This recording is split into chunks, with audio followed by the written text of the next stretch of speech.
Assalamualaikum warahmatullahi wabarakatuh. Terima kasih, Anda telah kembali di channel YouTube kami. Saluran informasi yang mengkisahkan kisah-kisah Islami, serta kisah para ulama dan kekasih Allah. Kali ini, kami akan membahas tentang sosok Jalaluddin Rumi. Siapakah beliau sebenarnya? Apa keistimewaan yang beliau miliki, sehingga sosoknya begitu dikagumi dunia barat? Untuk mengetahui jawabannya, simak video kami kali ini hingga akhir.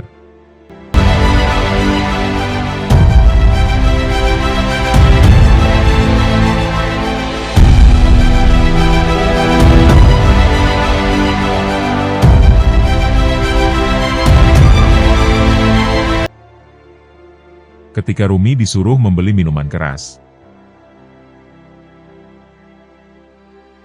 Jalaluddin Rumi salah satu ulama sufi yang terkenal dengan syair-syairnya, terutama yang bertemakan cinta.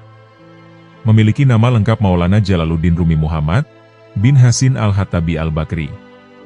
Berkat kefakihannya pada ilmu agama, membuatnya sangat dihormati dan disegani oleh masyarakat di kotanya. Suatu ketika, Rumi didatangi oleh gurunya yang bernama Syamsuddin, atau yang dikenal dengan Syams. Rumi begitu senang, dikarenakan kehadiran seorang Syams yang sudah lama tak mengunjunginya. Pada jamuan makan malam, Syams pun meminta sesuatu yang dirasanya janggal, dan yang tak pernah terpikirkan oleh Rumi. Saat itu, sang guru meminta agar Rumi membelikan sebotol arak, sebagai bentuk hadiah atas kedatangannya. Rumi pun tak menyangka jika sang guru yang dikenalnya sangat taat beragama, ternyata diam-diam menyukai minuman arak, yang dalam ajaran Islam adalah sesuatu hal yang diharamkan. Rumi pun menyampaikan hal tersebut kepada sang guru, namun Syams tetap dengan permintaannya. Rumi pun dalam dilema saat itu, apalagi dirinya dikenal sebagai ulama di kotanya. Dan apa yang nanti akan dikatakan orang, jika mereka melihatnya membeli arak yang diharamkan itu. Jika kau malu, mintalah pembantumu untuk membelikannya, perintah sang guru. Bagaimana mungkin meminta orang lain membelikannya? Tanya Rumi yang dalam dilema. Kalau begitu, belilah di luar kota sana, di mana orang tidak akan mengetahui siapa dirimu. Karena jika tidak dibelikan arak itu, maka aku tidak akan makan, dan tidak akan berbicara denganmu, kata sang guru kepada Rumi.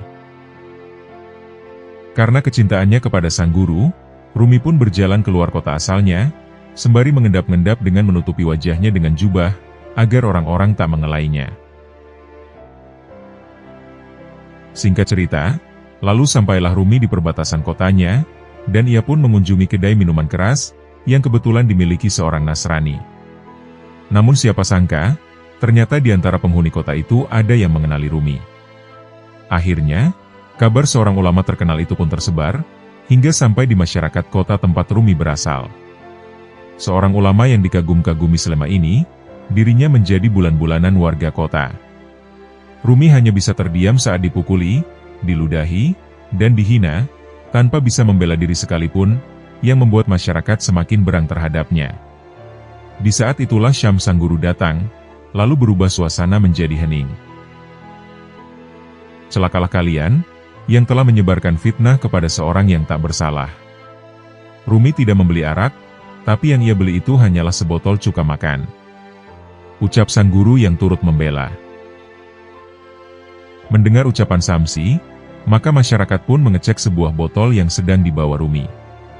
Seketika mereka pun terkejut, tatkala mengetahui botol arak itu ternyata benar-benar berisi cuka makan, yang biasa digunakan untuk memasak.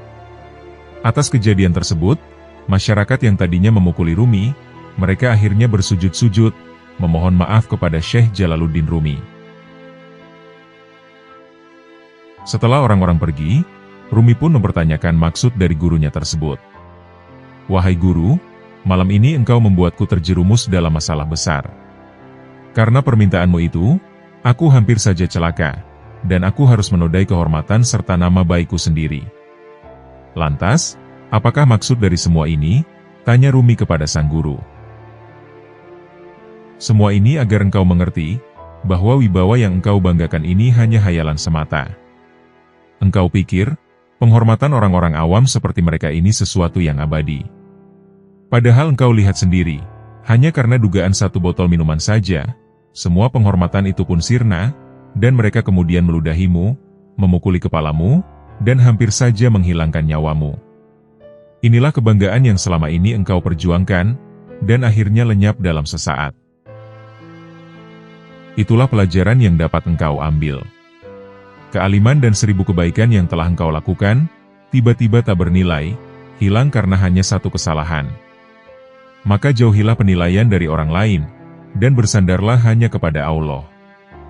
Ucap nasihat sang guru kepada Rumi.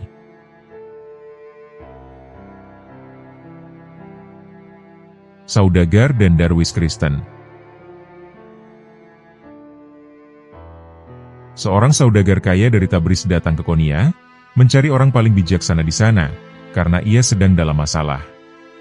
Setelah mencoba mendapat nasihat dari para pemuka agama, pengacara, dan tokoh-tokoh lainnya, ia akhirnya mendengar tentang sosok Jalaluddin Rumi, dan ia pun dibawa kepadanya.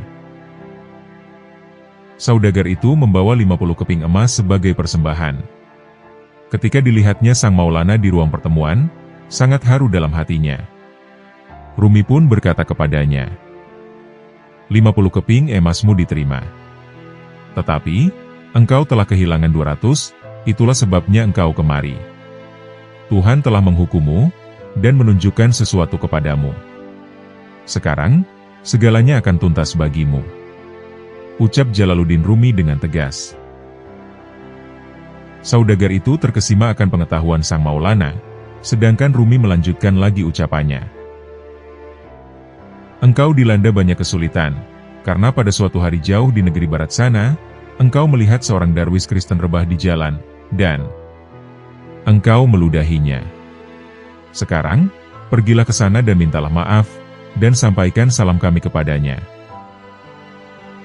Sementara, saudagar itu langsung berdiri ketakutan, karena rahasianya diketahui. Rumi pun berkata lagi kepadanya, apa perlukah kami tunjukkan dia kepadamu sekarang? Tanya Rumi menyentuh dinding ruangan, dan seketika saudagar itu melihat darwis Kristen itu di sebuah pasar di Eropa. Ia pun terhuyung-huyung pergi dari hadapan Sang Maulana, tercengang-cengang. Segeralah ia menempuh perjalanan, untuk menemui darwis Kristen itu, dan ia mendapatinya terlentang lesu di tanah. Ketika itu, darwis Kristen itu pun berkata, Guru kami, Jalal, telah memberitahu saya tentang semia ini. Ucapnya sambil menunjuk ke bawah. Saudagar itu melirik ke arah yang ditunjukkan darwis tersebut, dan melihat layaknya pada sebuah gambar. Di dalamnya terdapat Jalaluddin Rumi yang sedang mengucapkan kata-kata berikut. Entah permata entah kerikil, ada tempat di bukitnya, ada tempat untuk semua. Singkat cerita, saudagar itu pun akhirnya pulang, serta menyampaikan salam darwis Kristen tersebut kepada Rumi, dan kemudian memutuskan untuk tinggal di tengah-tengah komunitas darwis di Konya. Luasnya pengaruh Jalaluddin Rumi terhadap khazanah pemikiran dan sastra barat saat ini, semakin jelas lewat penelitian akademis. Tak disangsikan lagi, bahwa ia mempunyai banyak pengagum di barat, dan kisah-kisahnya muncul dalam karya-karya Hans Andersen, dalam Gesta Romanorum tahun 1324, bahkan dalam karya Shakespeare. Di timur, banyak pihak yang mengatakan bahwa Rumi memiliki kedekatan tertentu dengan para pemikir dan mistikus barat. Versi saudagar dan darwis Kristen ini diterjemahkan dari Munaqib al-Arifin, karya Aflaki, yang memuat tentang kehidupan para darwis Mevlevi awal, yang selesai ditulis pada tahun 1353.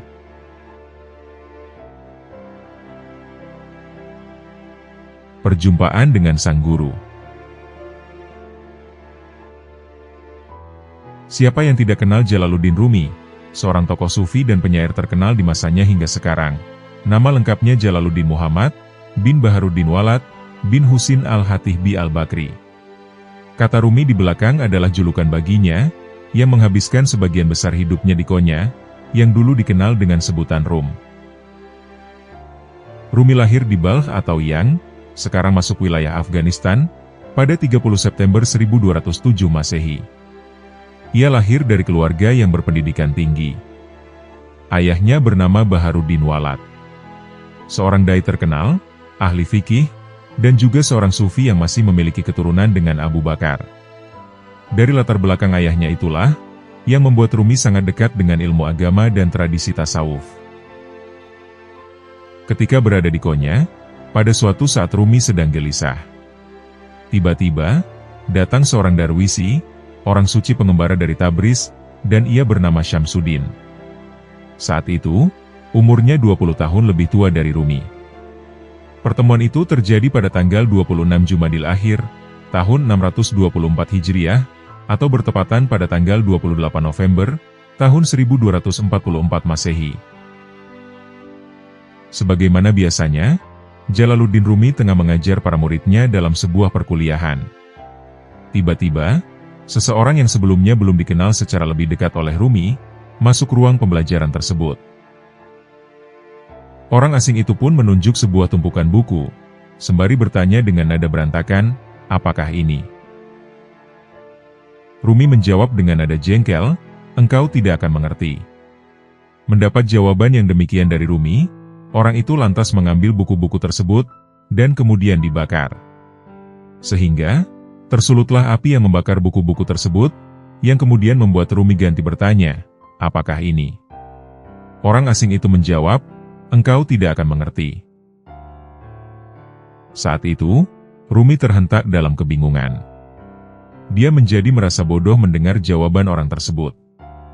Hingga pada akhirnya, ia menjadi murid dari orang asing yang membakar buku-buku itu. Diketahui, orang asing tersebut adalah Syamsuddin At-Tabrizi, atau yang dikenal sebagai Syams Tabrizi. Dialah guru yang membimbing Rumi untuk meninggalkan segalanya. Sejak pertemuannya dengan Syams Tabrizi, Rumi berubah secara drastis. Hingga pada akhirnya, Rumi menjadi seorang sufi agung, yang populer dengan syair-syair indahnya. Suatu ketika, Syams Tabrizi meninggalkan Rumi, tanpa memberitahukan kemana tujuan dari kepergiannya itu. Ketika itu, Rumi bagai anak ayam yang kehilangan induknya. Maka, lahirlah sebuah kitab yang berjudul Diwan Syams Tabrizi yang berisi gazal-gazal kerinduan Rumi kepada sang guru, Syams Tabrizi. Syams Tabriz adalah seorang Darwisi yang aneh dan mempesona. Wajahnya tampan, harismanya luar biasa, pikiran-pikirannya kritis, radikal, dan brilian. Khutbah-khutbahnya memikat, dan dalam isinya. Ia adalah seorang sufi, yang tak punya hubungan secuil pun dengan gerakan sufi konvensional. Dengan segera Syams berhasil memikat Rumi. Saat itu Rumi seakan-akan menemukan sesuatu dalam diri Syamsuddin, yang selama ini telah lama ia cari. Demikian pula Syamsuddin, yang ia berhasil menjumpai sesuatu pada diri Jalaluddin Rumi, yang telah lama ia cari selama ini. Lantas, apakah yang telah lama dicari dan didamba Rumi itu? Nicholson mengatakan, pada pribadi Syamsuddin, Rumi menjumpai suatu penjelmaan atau gambaran dari kekasih Tuhan, atau manusia paripurna, atau insan kamil yang sejati. Syamsuddin miskin, namun gairah hidupnya luar biasa. Pengalamannya luas dan begitu kaya. Ia bisa dibandingkan dengan Sokrates, guru Plato, dalam hal kemiskinan. Namun, ia memiliki kekayaan ruhani dan pikiran yang luar biasa. Sokrates bagi Plato, adalah sama dengan Syamsuddin bagi Rumi. Keduanya adalah pembimbing jalan bagi dua orang besar itu. Sokrates dan Syamsuddin tak pernah menulis buku, namun khutbah-khutbahnya menggemparkan. Mereka hidup dalam zaman yang berlainan, namun kedua zaman itu memiliki ciri yang hampir sama, seperti kemelut politik dan intelektual, serta keruntuhan ruhani yang fatal. Keduanya ahli retorika, dan pada akhir hayatnya mengalami nasib serupa, yakni meninggal secara tragis. Yang satu dihukum meminum racun, yang lain dibunuh. Dan keduanya melahirkan dua murid, yang melahirkan karya-karya besar. Setelah bertemu dengan Syamsuddin, Rumi benar-benar tak bisa melepaskan diri, mengikuti jalan keruhanian yang ditempuh Darwisi dari Tabriz itu. Sampai akhirnya, Rumi mengajak Syamsuddin tinggal di rumahnya. Semenjak saat itu mereka bersahabat, dan bersama-sama menyelami masalah-masalah ketuhanan dan kemanusiaan. Akibat pertemuannya dengan Syamsuddin, Rumi kehabisan perhatian pada sekolah yang diasuhnya lagi. Semua ini menimbulkan bibit kebencian kepada Syamsuddin. Suatu ketika, Syamsuddin diusir oleh mereka ke Damaskus. Rumi diminta kembali mengurus sekolah dan murid-muridnya seperti biasa. Namun Rumi tetap ogah, sebab perpisahan dengan Syamsuddin sangat memukul batinnya. Atas permintaan Rumi, murid-muridnya setuju mendatangkan kembali Syamsuddin. Tapi tak lama setelah tiba di Konya, Syamsuddin mendapat tantangan yang lebih berat lagi. Ia tak hanya dimusuhi, karena telah mengakibatkan telantarnya sekolah Rumi. Khutbah-khutbahnya yang tajam dan kritis, dinyatakan telah mengancam kedudukan ulama lain. Syamsuddin kemudian akhirnya menghilang. Menurut salah satu versi, dia meninggal secara misterius.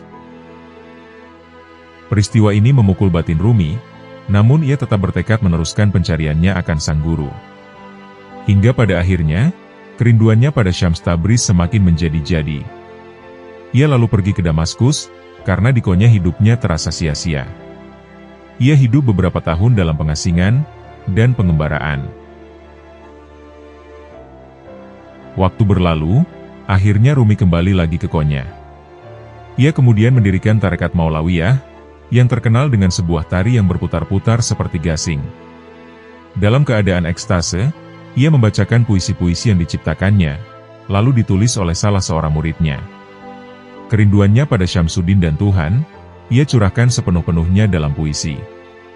Meskipun ia tak pernah ingin jadi penyair, ternyata puisi berhasil membebaskan batinnya dari konflik-konflik yang ia alami selama dalam pengasingan dan pengembaraan.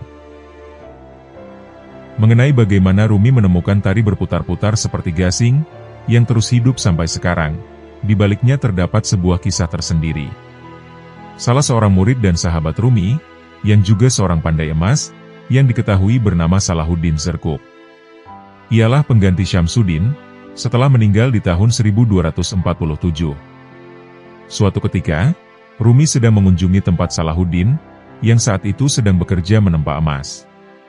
Dari tiap bunyi tempaan pukulan besi Salahuddin di atas lempengan emas itulah, Rumi seperti mendengar suara Allah, Allah, Allah.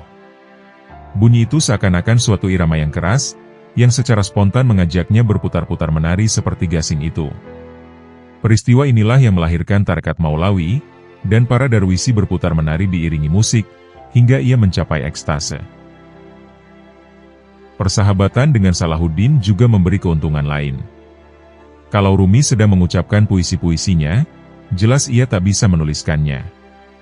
Dan yang menuliskan adalah darwisi, si pandai emas itu, yang selain punya daya ingat dan pendengaran telinga yang tajam, dirinya juga mempunyai ketangkasan memindahkan apa yang diucapkan Rumi ke atas kertas.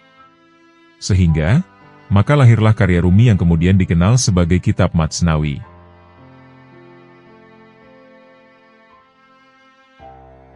Kisah di balik tarian Rumi. Tarian Sufi atau Whirling Dervishes, merupakan tarian yang sangat religius dari Timur Tengah. Tarian ini merupakan inspirasi dari filsuf dan penyair Turki yang terkenal, yang bernama Maulana Jalaluddin Rumi. Di mana, tarian ini bermakna bahwa dasar dari kehidupan di dunia dan di bumi ini adalah berputar. Tarian ini juga dianggap sebagai bentuk sebuah ekspresi dari rasa cinta, dan kasih sayang yang maha tinggi, dari seorang hamba kepada Sang Robbi. Gerakan tubuh memutar berlawanan dengan arah jarum jam, sebagai bentuk menyatukan diri dengan Sang Pencipta. Konon, ketika menari seperti itu, para penari mengalami ekstase, yang di kalangan para sufi, dipahami sebagai tingkat pencapaian perasaan penyatuan dengan Tuhan. Bahkan ada pula yang mengaku, jika gerakan yang tercipta seolah-olah bukan dari diri si penari. Para penari terus berputar mengikuti alunan musik, di mana semakin lama, putaran itu kian cepat dan panjang. Kostum tari dengan rok lebar yang mereka kenakan berkibar indah, meliuk seiring dengan derasnya putaran para darwis atau penari itu. Seolah mengalami ekstase, mereka tampak menikmati putaran demi putaran yang semakin kencang. Ketika sang guru spiritual yang bernama Syamsuddin Tabriz meninggal dunia, Rumi mengekspresikan kesedihan itu dengan tarian sema tersebut. Tarian tersebut dilakukannya, tepatnya ketika Rumi mengunjungi seorang muridnya yang bernama Salahuddin, yang berprofesi sebagai seorang pandai besi. Mendengar suara besi yang dipukul terus-menerus, Lama-lama terdengarlah seperti lantunan zikir oleh Rumi, dan beliau serta-merta berputar. Dan semenjak saat itulah, mulai dikenal sebagai tarian sufi berputar. Ketika gurunya meninggal, Rumi sadar bahwa manusia itu fana. Dari tarian itu, Rumi menemukan tujuan hidup yang hakiki, yaitu mencari Tuhan. Sejak itulah dia mulai berputar, bahkan bisa selama berjam-jam. Saat berputar, Rumi menanggalkan semua emosinya, serta semua rasa duniawinya. Hanya satu yang dirasakannya, yaitu kerinduan dan kecintaan yang sangat besar pada Sang Pencipta. Tarian ini memerlukan fisik yang kuat, karena bisa berputar-putar sampai berjam-jam. Tarian Sufi merupakan salah satu seni tari yang di dalamnya memuat ajaran-ajaran Islami. Seni tari yang dibawa oleh Maulana Jalaluddin Rumi ini, juga menjadi ciri khas dari ajaran tasawuf. Tarian Sufi sudah hadir sejak abad ke-13. Tarian ini dilakukan pertama kali di wilayah Anatolia Turki, oleh seorang penyair asal Persia yang bernama Maulana Jalaluddin Rumi.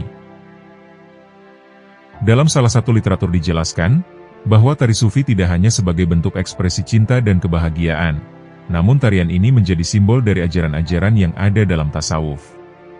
Dalam tarian ini terdapat simbol hubungan dengan Tuhan, hubungan dengan makhluk yang ada di bumi, dan juga hubungan dengan diri sendiri.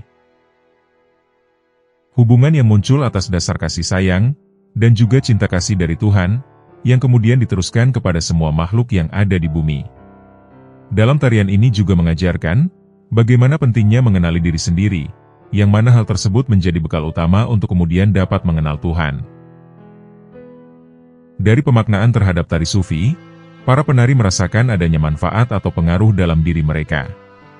Pengaruh yang dirasakan oleh penari Sufi, menjadikan perilaku dalam kehidupan mereka menjadi lebih baik. Selain itu, tari Sufi menjadi jalan untuk mengenal lebih dalam lagi akan ajaran tasawuf. Gerakan berputar yang dilakukan seorang penari Sufi, sering menimbulkan pertanyaan bagi orang-orang yang melihatnya. Mengapa tidak ada rasa pusing, setelah mereka melakukan gerakan berputar yang cukup lama? Menurut Dr. Fahrudin Faiz, ada 4 yang harus diperhatikan oleh penari Sufi, agar mereka terhindar dari pusing ketika melakukan tari Sufi. Yang pertama adalah, pandangan mata harus lurus ke depan. Yang kedua, kepala tidak ikut berputar. Yang ketiga, badan bergerak dan berputar melawan jarum jam. Dan yang keempat, ketika sedang menari, mata tidak boleh ditutup dan harus terbuka. Dr. Fahrudin Faiz juga menjelaskan filosofi atau makna di balik tari Sufi. Yang pertama adalah, posisi tangan yang menunjuk ke kanan atas dan kiri bawah. Yang mana, hal itu bermakna sedang menjemput dan menunggu hidayah dari Allah, yang kemudian disebarluaskan. Yang kedua, posisi badan yang berputar melawan arah jarum jam, yang bermakna perlawanan terhadap ritme dunia. Yang mana, hal tersebut bertujuan agar timbul energi vertikal, dan mampu membebaskan manusia ke atas menuju Tuhannya. Yang ketiga, topi yang tinggi memanjang, yang dikenal sebagai sike. Di Timur Tengah, sike dikenal sebagai perlambang batu nisan seorang wali dan sufi. Sehingga, topi yang melambangkan kuburan atau makam, juga bermakna menguburkan ego, nafsu, atau hasrat kepada dunia. Dan yang keempat, baju putih yang bermakna kesucian. Yang mana, setelah seseorang mampu menguburkan ego, nafsu, dan hasratnya kepada dunia, maka ia akan ditutupi oleh cahaya, sehingga ia bisa dikatakan suci.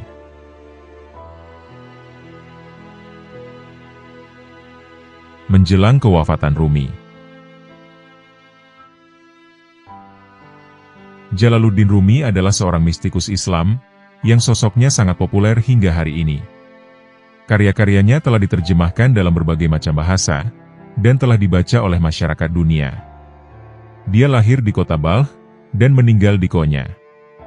Makamnya masih ramai dikunjungi oleh para peziarah hingga kini. Di antara sekian sufi, Jalaluddin Rumi memang yang paling populer. Bait-bait puisinya sangat mengguncang bagi siapapun yang membaca atau yang mendengarnya. Terlebih lagi, pembacanya tidak hanya dari umat Islam, tetapi sudah bebas dari sekat-sekat agama.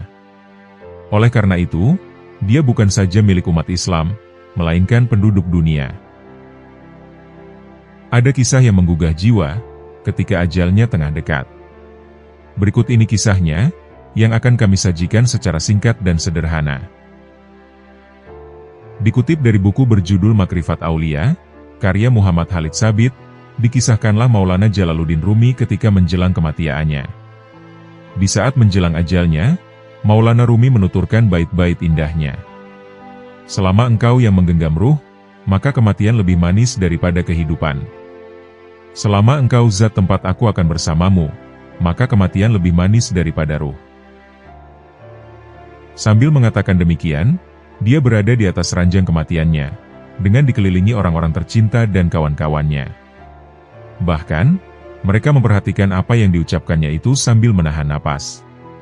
Tepat di dekat Maulana Rumi, Sadruddin Al-Qonawi mendoakan kesembuhan dan keselamatan untuknya. Maulana Rumi pun berkomentar, "Bagi kalian, kesehatan masih tersisa, sedangkan di hadapanku sudah tak ada apapun, kecuali tirai tipis yang memisahkan antara seorang pencinta dan kekasihnya." Istrinya pun berkata, "Hendaklah engkau hidup 400 tahun lagi, agar bisa memenuhi dunia ini dengan cahaya hakikat. Apakah aku ini Fir'aun atau Namrud, sehingga berangan memiliki umur panjang? Aku tidak diciptakan untuk hidup selamanya di dunia fana ini. Aku rundu untuk menghadiri majelis Sayyidina Muhammad SAW, tegas Maulana Rumi. Inilah potongan kisah Jalaluddin Rumi saat menjelang ajalnya. Dia tidak seperti kebanyakan orang, yang biasanya takut akan kematian, sementara kematian itu hal yang pasti dialami oleh makhluk bernyawa. Akan tetapi, datangnya sangat ditakuti mereka.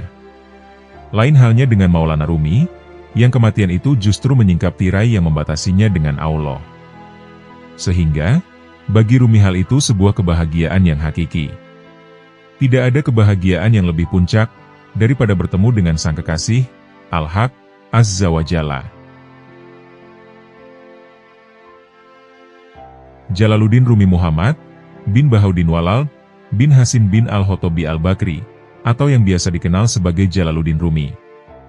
Beliau lahir pada tanggal 6 Rabiul Awal, tahun 604 Hijriah, atau bertepatan pada tanggal 30 September, tahun 1207 Masehi. Jalaluddin Rumi lahir di Balkh, sebuah kawasan yang masuk ke dalam wilayah kerajaan Hawaris di Persia Utara, yang sekarang masuk ke dalam wilayah negara Afghanistan. Diketahui, Rumi terlahir dari golongan keluarga terhormat.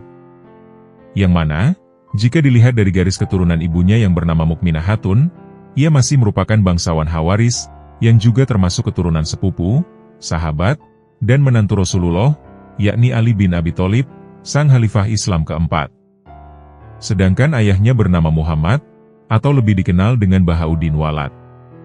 Menurut riwayat nasabnya, sang ayah masih terhubung dengan Sayyidina Abu Bakar As-Siddiq.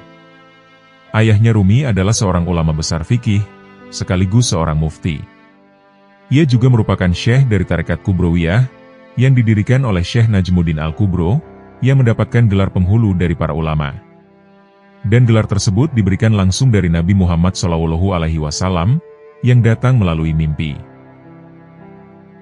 Ayahnya Rumi juga seorang ulama yang menguasai Islam eksoteris, yakni mengajarkan hukum-hukum Islam atau syariat, di masjid-masjid dan tempat umum lainnya. Kemudian beliau juga menguasai Islam esoteris, yakni orang yang ingin mempelajarinya di tempat yang lebih pribadi. Mulanya raja selalu menghadiri semua pengajaran eksoteris, namun pada akhirnya timbul kecemburuan terhadap popularitasnya, karena saat itu Bahauddinlah yang lebih terkenal di masyarakat. Raja mulai mencurigai ajaran-ajarannya, dan menaruh rasa tidak suka pada Bahauddin. Ditambah lagi, ia juga sering beradu argumen dengan pemuka kerajaan. Dan ketika Rumi berusia 3 tahun, terjadilah penyerbuan oleh pasukan Mongol, sehingga ia dan keluarganya harus pergi meninggalkan Balkh. Berbagai kota telah ia lewati, kemudian ia singgah di kota Nishapur, kediaman Fariduddin Attar, seorang bijak dan penyair besar. Setibanya sampai di rumah Fariduddin Attar, ia disambut dengan hangat, dan Fariduddin Attar sudah melihat potensi dalam diri Rumi. Beberapa jam kemudian, saat mereka bersiap meneruskan perjalanan, Fariduddin Attar menghadiahi Rumi sebuah kitab, yang bernama Asrar Namah, atau Kitab Rahasia. Dan Fariduddin juga berkata pada Bahaudin, "Sebentar lagi, putramu akan menjadi api, yang akan membakar para pencinta seluruh jagat." Di kota kecil Larnada, Rumi kemudian menikah dengan Jauhar Hatun, seorang putri dari sahabat ayahnya yang bernama Sarofuddin, yang juga seorang ulama terkemuka. Saat Jauhar Hatun menjadi murid dari Bahaudin, ia telah melihat karakter Jauhar Hatun dan Rumi memiliki banyak kesamaan. Beberapa saat setelah pernikahan tersebut, ibu dari Rumi diketahui meninggal dunia. Namun tidak lama setelah kepergian Mukminah Hatan, diikuti juga oleh Alauddin Muhammad, yaitu saudara pertama dari Rumi. Kesedihan Bahaudin Walad tidak tergambarkan saat itu. Namun tidak hanya itu, ibu mertua dari Rumi juga kemudian dikabarkan meninggal dunia. Setelah kepergian ketiga orang yang dicintai Rumi, Allah kemudian memberi Rumi anugerah 2 orang anak laki-laki. Anak pertama dinamai dengan Sultan Walad, yang merupakan nama kakek Bahaudin Walad. Sementara anak kedua bernama Alauddin Shalbi, yakni saudara pertama Rumi. Setibanya Bahaudin di Konya, ia mendapat tawaran dari Raja Alauddin Kaikibat untuk menetap dan tinggal bersama santrinya, yakni tinggal di istana. Namun, tawaran tersebut ditolak dengan rendah hati dan halus, dan beliau mengatakan, "Terima kasih atas penghormatan ini. Akan tetapi, tolong tunjukkan aku madrasah, karena tempat para ulama ada di madrasah, bukan di istana." Singkat cerita, madrasah itu pun menjadi berkembang pesat di tangan Bahaudin. Bahkan ia menjadi seorang guru yang disegani, dan berhasil mempunyai ribuan murid. Namun pada masa itu akhirnya Bahaudin mengalami sakit, dan kemudian meninggal dunia pada usia kurang lebih 85 tahun.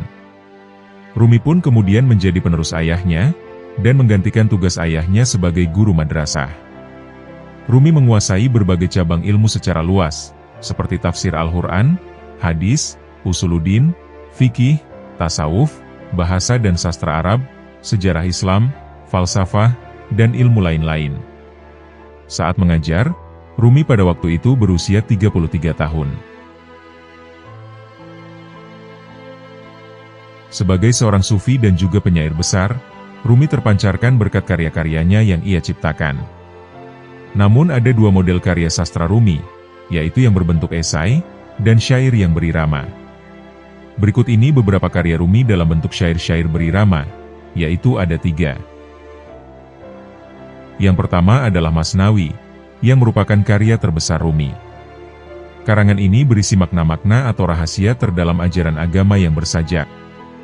Setiap bait memiliki rima tersendiri, dari rima yang ada dalam bait-bait lainnya. Namun dalam 2 bait terdapat rima yang sesuai, hingga suara dan bentuk dus bait itu saling bersesuaian. Tebalnya sekitar 2000 halaman, dan terbagi menjadi 6 bagian. Masnawi dibuat untuk memenuhi keinginan Hasamuddin, salah seorang murid sekaligus sahabat Rumi, agar ia bersedia memaparkan rahasia-rahasia ilmu tasawuf dalam bentuk karya sastra, seperti Hadikoh al-Hakikoh, karya Syekh Sanai, dan Mantik Al-Tair, karya Syekh Fariduddin Attar. Dalam Masnawi terdapat ringkasan ajaran Sufi sampai masa Rumi, dan ia menyelesaikan kitab ini sekitar 12 tahun. Masnawi menggabungkan materi dan kiasan, yang merentang di seluruh spektrum spiritual Islam, tidak hanya dibaca sebagai tafsir Al-Quran, melainkan juga tafsir keadaan mistik, dan makom spiritual, atau ahwal dan makomat. Yang kedua adalah Rubaiyat, yang merupakan antologi sajak-sajak Rumi, yang tak kalah indah dari sajak Rumi yang lain. Rumi memperlihatkan dirinya sebagai salah seorang penyair lirik yang agung, bukan saja dalam sejarah sastra Persia, namun juga dalam sejarah sastra dunia. Dan hal tersebut dapat dilihat melalui kitabnya ini, yang keseluruhan baitnya mencapai 3.318 bait.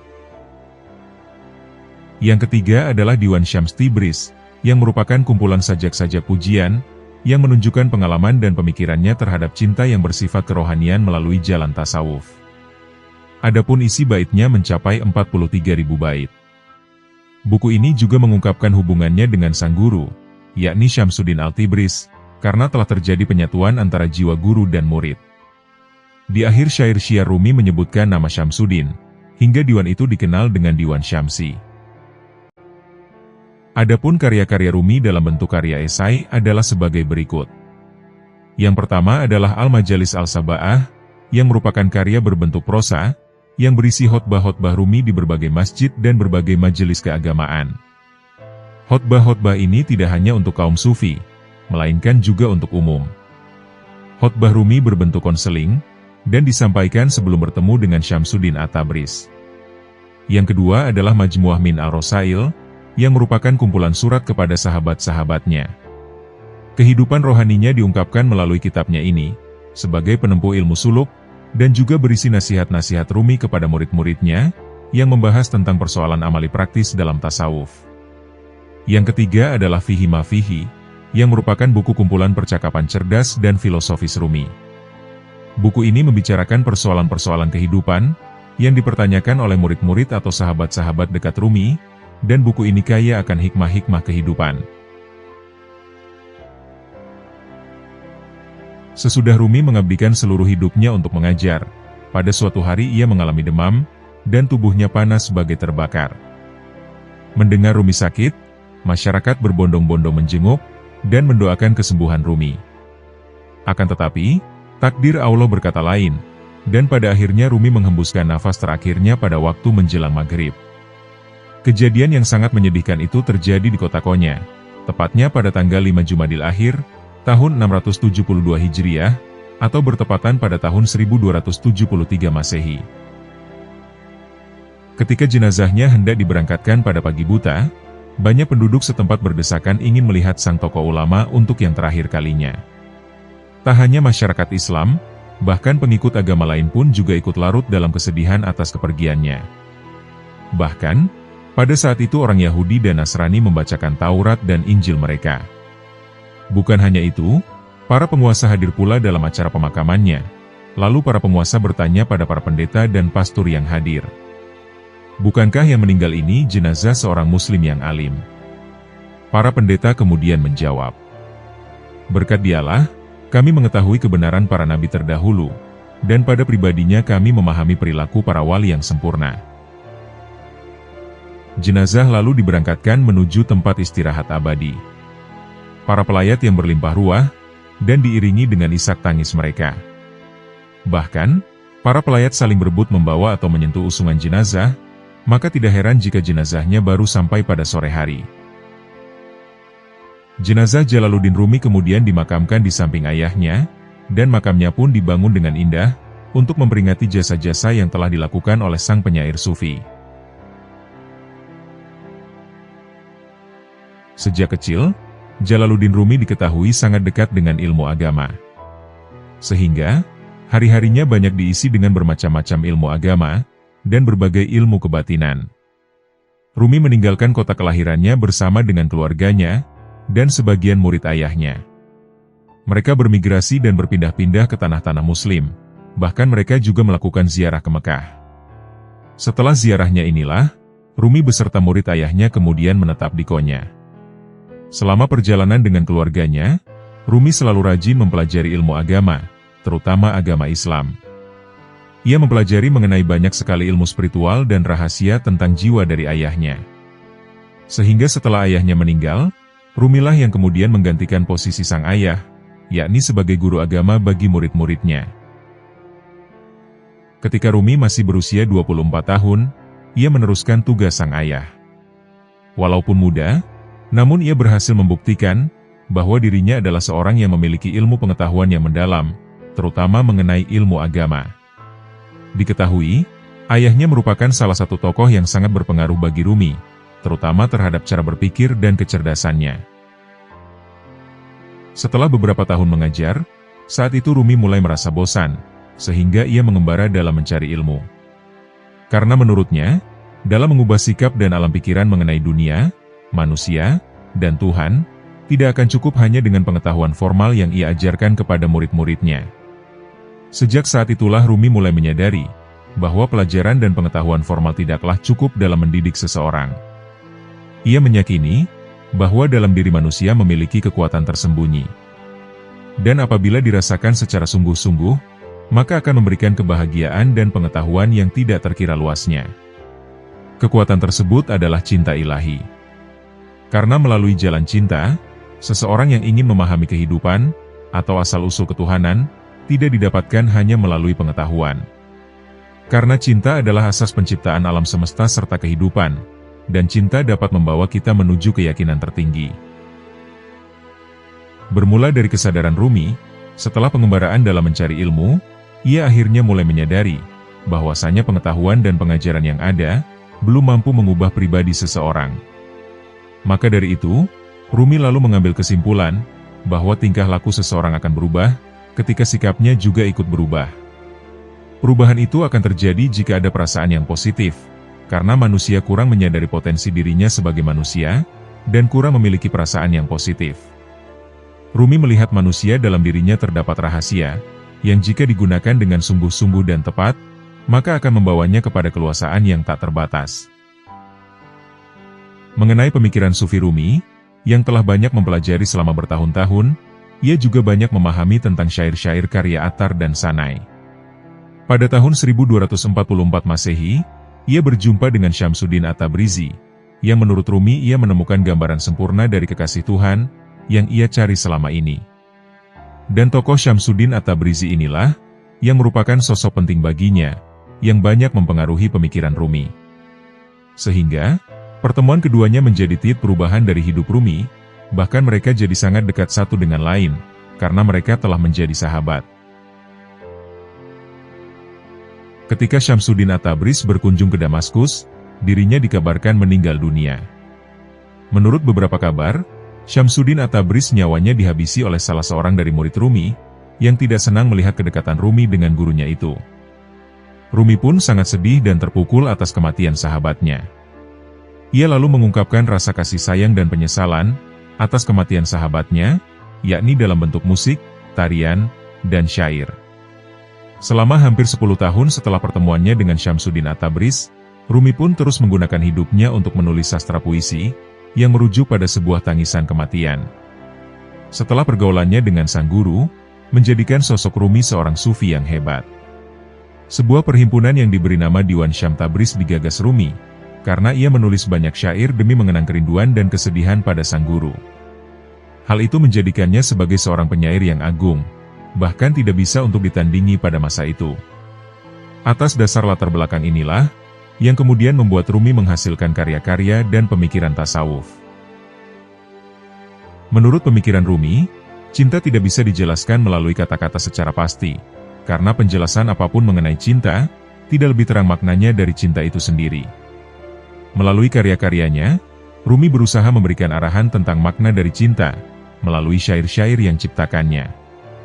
Manusia pada dasarnya pasti pernah merasakan cinta, dan dengan hal inilah Rumi berusaha memberikan pengertian yang benar tentang makna cinta. Namun dalam karya-karyanya, Rumi tidak menjelaskan dengan jelas serta mudah dimengerti, mengenai apa itu cinta. Dia lebih sering menggunakan perumpamaan-perumpamaan, dari hal-hal yang dapat dilihat, dan yang dapat dirasakan olehnya.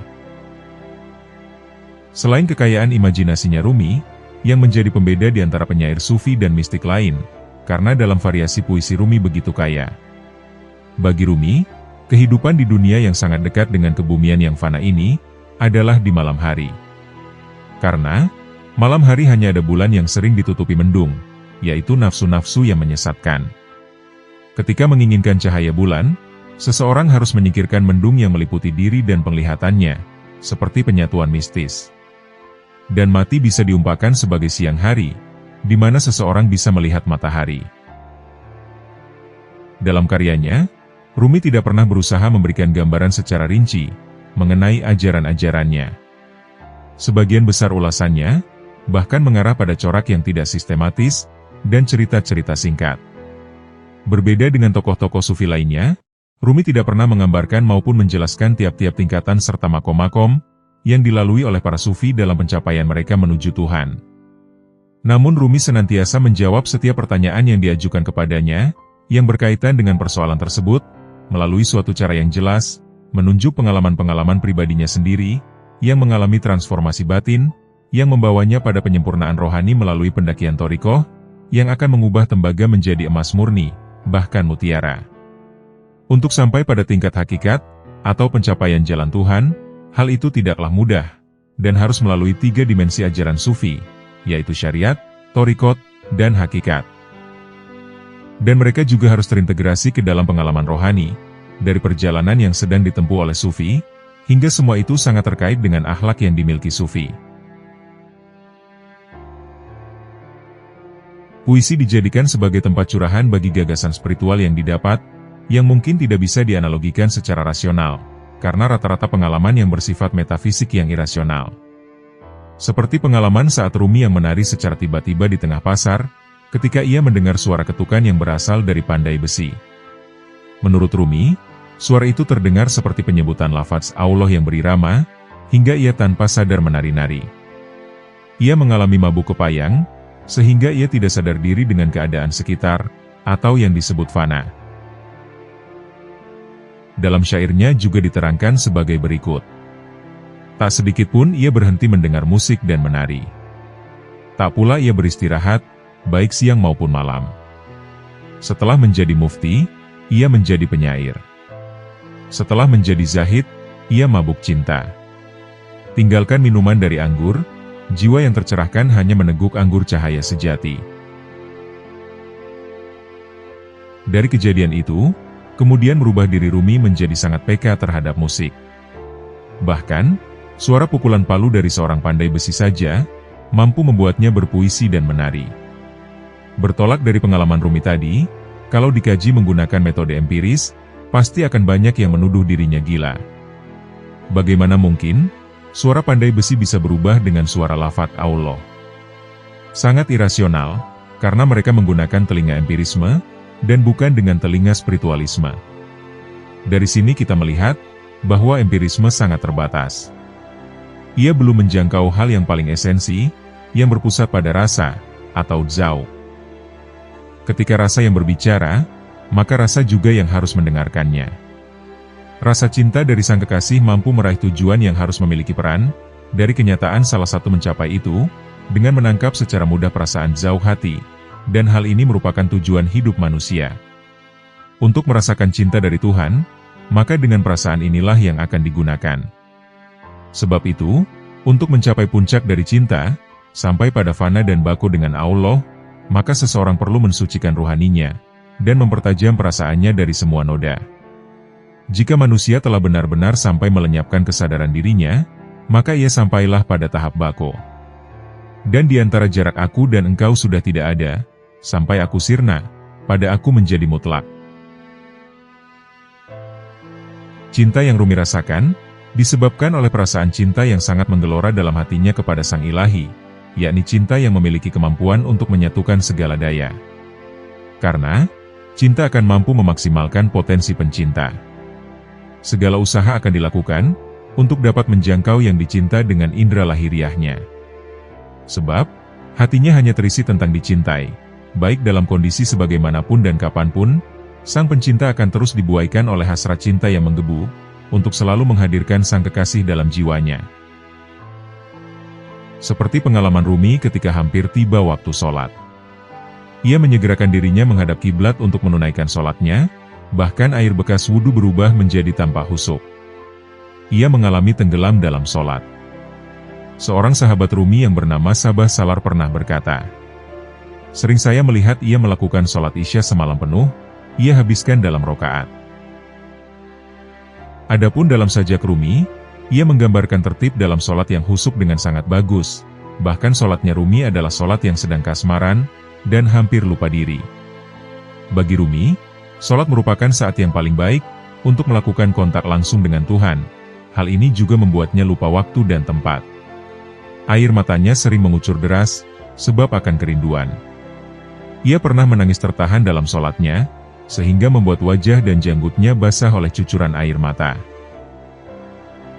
Pertemuan Rumi dengan Syamsi Tabriz terjadi pada tahun 652 Hijriah. Hal ini merupakan titik awal dari perubahan kehidupannya. Setelah pertemuan itu, Rumi menggarahkan kehidupan yang zuhud, bahkan meninggalkan pekerjaan guru. Rumi juga dikenal sebagai sufi yang mengikuti aliran kesatuan wujud, atau wahdat al-wujud. Seperti sufi-sufi sebelumnya, yang sepahaman dengan teori fana atau sirna. Menurut Rumi, makna kata aku yang diucapkan seorang sufi dalam mengalami fana atau sirna, tidak ditunjukkan untuk dirinya sendiri. Karena hal tersebut terdapat perbedaan kata aku, yang dikatakan untuk menyatakan pribadi kemanusiaan, dan keterpesonaan padanya pada makna aku, yang dikatakan untuk menunjukkan zat ilahi. Dalam pendapat Rumi mengenai adanya Nur Muhammad yang ada dalam dasar makrifah, atau pengenalan, wali ataupun semua nabi, hal ini dikemukakan dalam Masnawi, juga di dalam Diwan Syamsi Tabriz, sebagaimana tergambar dalam puisinya sebagai berikut. Dalam suatu bentuk muncul keindahan sekejap. Ia pun lekat dalam kalbu dan terus lenyap. Dalam paket baru sahabat itu muncul di tiap jiwa. Terkadang tua renta dan terkadang muda belia. Itulah ruh yang menyelam ke berbagai makna. Ke jantung tanah liat ia mengaram. Lihatlah. Ia keluar dari kebebasan tanah dalam. Dalam wujud ia pun ada. Terkadang muncul dalam bentuk Nuh maupun dunia. Bahkan karam lewat doanya. Sementara ia selamat lewat kapalnya. Terkadang muncul dalam bentuk Ibrahim dalam api nyala jadi air demi dirinya. Lalu ia pun hadapkan wajahnya ke bumi beberapa lama. Agar yang dilihatnya dinikmati pemirsa. Dapat dilihat dari lirik tadi, bahwa Rumi merupakan seorang penyair yang mengalami perasaan cinta, yang membawanya pada kefanaan, atau kesirnaan. Menurut Rumi, cinta adalah nilai kemanusiaan yang menuju cahaya kehidupan. Karena cinta itu abadi, dan perlu diberikan pada yang abadi juga, dan cinta itu mengalir dalam diri seseorang yang mengalaminya seperti darah. Jika cinta diberikan pada tempat yang sesuai, ia seperti matahari yang tidak akan tenggelam, atau seperti bunga indah yang tidak akan layu. Karena itu, temukanlah cinta suci yang abadi, cinta yang bisa menghilangkan segala sesuatu yang bisa memberikan rasa dahagamu. Makna dalam kandungan cinta seperti ini menurut Rumi adalah, yakni cinta yang pernah dialami oleh para nabi terdahulu. Kerja keras yang bersifat fisik, tidak akan menemukan pemahaman mengenai dunia, karena pemahaman itu hanya didapat melalui jalan cinta, yang terdapat dalam puisi-puisinya Rumi. Bahkan dalam puisi Rumi dapat kita baca, bahwa Tuhan merupakan tujuan, dan tidak menyerupai. Oleh sebab itu, dalam memberikan pemahaman tentang Tuhan, hanya mungkin lewat perbedaan. Karena makna yang paling penting dari perbandingan bukan dari tentang kesan fisiknya, atau wujud yang tampak. Menurut Rumi, ada tingkatan dalam perkembangan cinta manusia, seperti sebagai berikut. Yang pertama adalah menghormati segala hal, seperti kepada seseorang, wanita, anak, pangkat, uang, harta dan sebagainya. Yang kedua adalah memuja Tuhan. Dan yang ketiga adalah cinta mistis, yaitu seseorang tidak menyatakan bahwa dia memuja Tuhan atau tidak. Jadi, Rumi memberikan pandangan mengenai isik, yang disamakan dengan cinta universal, karena cinta tidak hanya milik manusia dan makhluk hidup lainnya, namun milik semesta. Cinta kepada Tuhan memberikan perhatian semesta kepadanya, dan Tuhan menciptakan di dalamnya rindu untuk kembali bersatu, hingga mabuk cinta mencapai puncaknya perkawinan jiwa dalam penyatuan mistik terjadi. Perbedaan antara pencinta dan kekasihnya sirna, kemudian menuju perubahan ke dalam hakikat cinta universal, dan inilah yang disebut penyatuan. Untuk menuju jalan spiritualitas menuju Allah, maka ada beberapa tahapan, agar sampai pada tahapan itu, yakni cinta atau mahabbah seorang hamba kepada Tuhan. Namun kata isik untuk makna cinta sering digunakan kaum sufi, yang berarti sebuah ungkapan cinta yang melimpah, atau cinta yang memaksa, karena ia belum mencapai ketenangan. Dalam pembahasan cinta akan mengandung kerinduan. Karena pada dasarnya, perasaan rindu yang ditimbulkan dari hati nurani, hal tersebut dimiliki oleh setiap manusia. Karena rasa cinta yang terangkai, antara yang cinta dan dicintai, maka lahirlah kerinduan. Cinta seorang hamba bukan hanya sekedar kata-kata, melainkan harus dengan pembuktian, kemudian diterapkan secara benar. Jika hal tersebut dilakukan, maka akan membawa menuju tingkatan yang lebih tinggi. Karena tingkatan yang tinggi akan menagih pengorbanan, serta bukti dari cinta, sehingga kerinduan, kesenangan, dan keikhlasan bersama yang dicintai dilahirkan. Dalam tanda cinta bukan hanya ada tentang rindu, namun timbul rasa sabar dan syukur. Yakni sabar menunggu yang dicintai, dan bersyukur akan bertemu dengan sang kekasih. Cinta ilahi merupakan suatu jalan yang mulus, agar bisa mencapai tujuan kebahagiaan yang sejati. Bahkan, Hakikat kehidupan perlu dengan cinta, yaitu bukan cinta biasa, melainkan cinta yang sanggup menuntun sang pencinta mengenal Tuhan dan dirinya. Hal ini dalam pandangan para sufi. Setelah menempuh jalan dalam hal mencintai Allah, para sufi akan dicintai olehnya dengan cinta Allah, yang mampu membuat mereka mabuk, dan hilanglah semua kekurangan serta keterbatasan mereka sebagai manusia. Dari cinta Allah lah yang mampu melenyapkan gelapnya waktu, bahkan dapat menggantikannya dengan pancaran kekal Allah. Ketika pencinta ingin dikenal cintanya, maka begitu juga perindu, ia ingin diketahui oleh rindunya. Mengenai penjelasan tersebut bisa diambil kesimpulan, bahwa capaian yang diinginkan para sufi melalui jalan cinta ialah, mengenal Tuhan sebagai wujud hakiki, yang meliputi semua wujud, maka inilah yang disebut makrifah. Namun tidak cukup mengenal saja, karena ada yang sangat penting lagi, yakni merasakan kehadirannya dalam segala sesuatu, baik dalam segenap peristiwa, dan dalam kehidupan pribadi. Dengan maksud, agar dapat mewujudkan persatuan dengannya dalam semua aspek kehidupan. Menurut Rumi, takdir manusia diumpamakan seperti halnya seruling bambu, yang telah dipisahkan dari induknya, dari pohon asalnya, dan rindu akan pulang ke rumahnya. Hal tersebut seperti halnya syair rumpun bambu ini. Dengarlah, seruling bambu menuturkan sebuah kisah. Ia mengadu dan mengeluh tentang perpisahan. Katanya, sejak aku dipisahkan dari rumpun bambuku, ratapanku membuat semua orang merintih merana. Kuingin dadaku terbelah oleh perpisahan, agar bisa kuungkapkan derita kerinduan cinta. Setiap orang yang jauh dari sumbernya, maka ia akan ingin kembali bersatu dengannya seperti semula.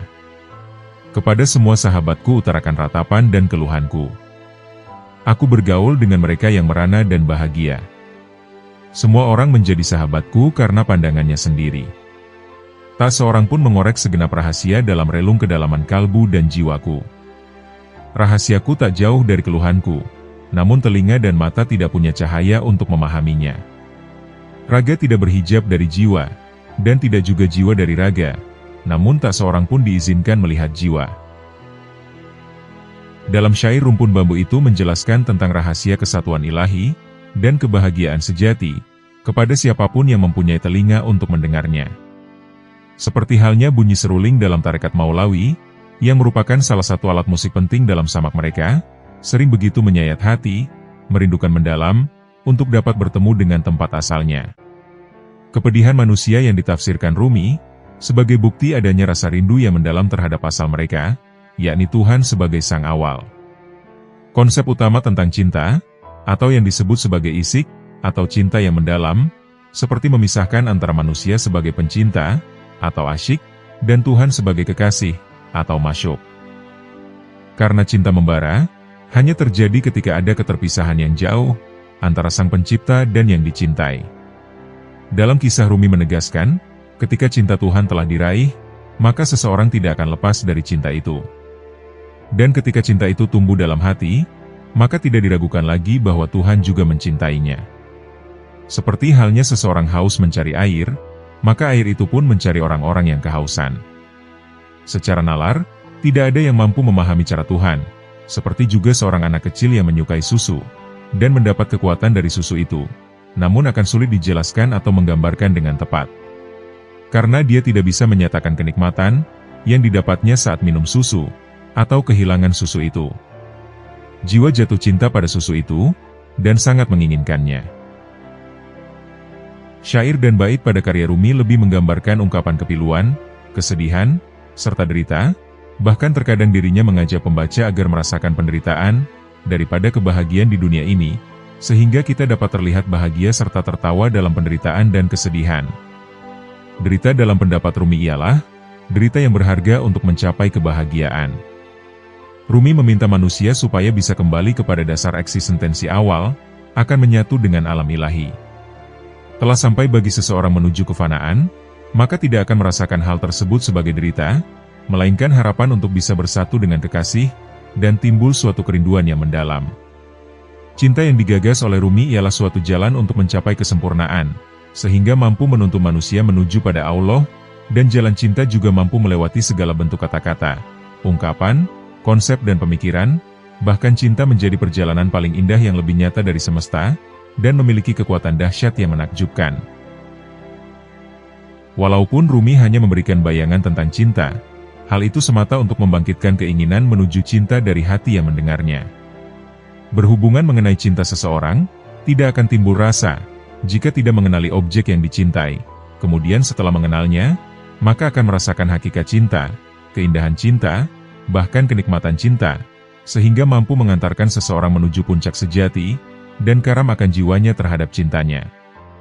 Cinta yang terpancar dari rasa rindu menjadikan gelora cinta yang murni, dan menimbulkan rasa rindu kepada Allah, maka seorang salik terlebih dahulu pengenalan pada Tuhan, harus memiliki pengetahuan. Jika pengenalan dan pengetahuan pada Tuhan sangat dalam, maka hal tersebut akan menimbulkan rasa gembira dan gairah. Jika rasa senang akan menimbulkan cinta, dan tumbuh rasa rindu, kemudian melalui rasa rindu, untuk selalu bertemu dan bersama Allah. Perpaduan di antara rindu yang mendalam dan rasa cinta, sehingga terpendam dalam jiwa pertemuan langsung pada Allah. Cinta Rumi pada Syams bersikap bebas, untuk menjadikan jiwanya sendiri melalui puisi-puisi.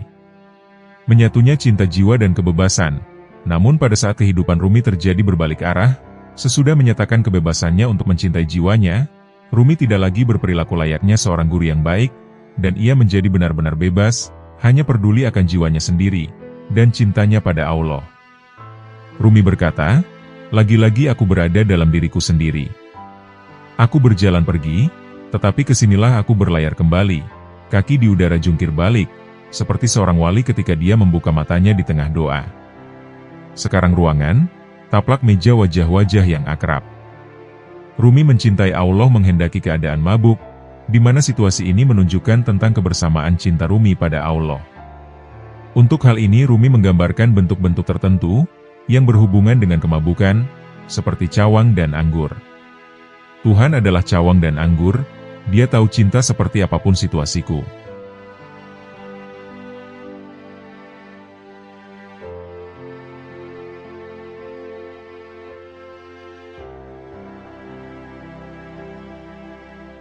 Demikianlah kisah perjalanan hidup dari Syekh Jalaluddin Rumi.